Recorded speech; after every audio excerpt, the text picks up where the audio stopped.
முதல் வாசகம் சாம்வேலாகமம் முதல் நூல் அதிகாரம் 9 திருவசனங்கள் 1 முதல் 4, 17 முதல் 19 மற்றும் அதிகாரம் 10 திருவசனம் 1. பெண்மியன் குலத்தில் கீசு என்ற ஆற்றல் மிகு வீரர் ஒருவர் இருந்தார். அவர் பெண்மியனின் அபியாவுக்கு பிறந்த பெக்கோராத்தின் மகனான கெரோரின் மகன் அபியேலுக்கு பிறந்தவர். அவருக்கு சவுல் என்ற ஓர் இளமையும் அழகும் கொண்ட மகன் இருந்தார். இஸ்ரேலின் புதல்வருள் அவரை விட அழகு வாய்ந்தவர் எவரும் இல்லர். மற்ற அனைவரையும் விட அவர் உயரமானவர். மற்ற அனைவரும் அவர் தோல் உயரமே இருந்தனர். சவுலின் தந்தை கீசின் கழுதைகள் காணாமல் போயின. கீசு தம் மகன் சவுலை அழைத்து, பணியாளன் ஒருவனை உன்னோடு அழைத்து கொண்டு போய் கழுதைகளை தேடிப்போ என்றார்.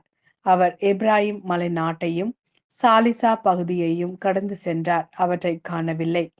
சாலிம் நாட்டு வழியே சென்றார். அங்கும் அவை இல்லை. பெனியமின் நாட்டை கடந்து சென்றார். அங்கும் அவை தென்படவில்லை. சாமுவேல் சவுலை கண்டதும் ஆண்டவர் அவரிடம், இதோ நான் உனக்கு சொன்ன மனிதன் இவனே, என் மக்கள் மீது ஆட்சி புரிவான் என்றார். சவுல் வாயிலின் நடுவே சாமுவேலை நெருங்கி, திருக்காட்சியாளரின் வீடு எங்கே, தயை கூர்ந்து சொல்லும் என்று கேட்டார். சாமுவேல் சவுலுக்கு கூறியது, நானே திருக்காட்சியாளன். எனக்கு முன்பாக தொழுகை மேட்டுக்கு செல். இன்று நீ என்னோடு உண்ண வேண்டும். உன் உள்ளத்தில் இருப்பது அனைத்தையும் நாளை காலையில் நான் உனக்கு எடுத்துரைத்து உன்னை அனுப்பிவிடுகிறேன். அப்போது சாமுவேல் தைல குப்பியை எடுத்து அவர் தலைமீது வார்த்து அவரை முத்தமிட்டு கூறியது, ஆண்டவர் நம் உரிமை சொத்துக்கு தலைவனாக இருக்கும்படி உன்னை திருப்பொழிவு செய்துள்ளார் அன்றோ? இது ஆண்டவரின் அருள்வாக்கு. இறைவா உமக்கு நன்றி. மாட்கெழுதிய நற்செய்தி அதிகாரம் 2 திருவசனங்கள் 13 முதல் 17 வரை. இயேசு மீண்டும் கடலோரம் சென்றார். மக்கள் கூட்டத்தினர் எல்லோரும் அவரிடம் வரவே அவர் அவர்களுக்கு கற்பித்தார்.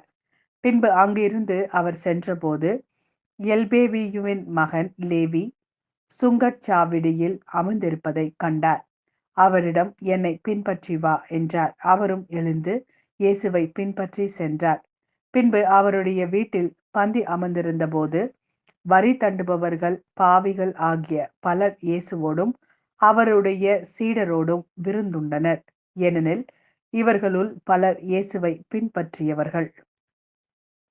அவர் பாவிகளோடும் வரி தண்டுபவர்களோடும் உண்பதை பரிசேயரை சார்ந்த மறைநூல் அறிஞர் கண்டு அவருடைய சீடரிடம், இவர் வரி தண்டுபவர்களோடும் பாவிகளோடும் சேர்ந்து உண்பதேன் என்று கேட்டனர். இயேசு இதை கேட்டவுடன் அவர்களை நோக்கி, நோய் அற்றவர்களுக்கு அல்ல, நோய் உற்றவர்களுக்கே மருத்துவர் தேவை. நேர்மையாளர்களை அல்ல, பாவிகளையே அழைக்க வந்தேன் என்றார்.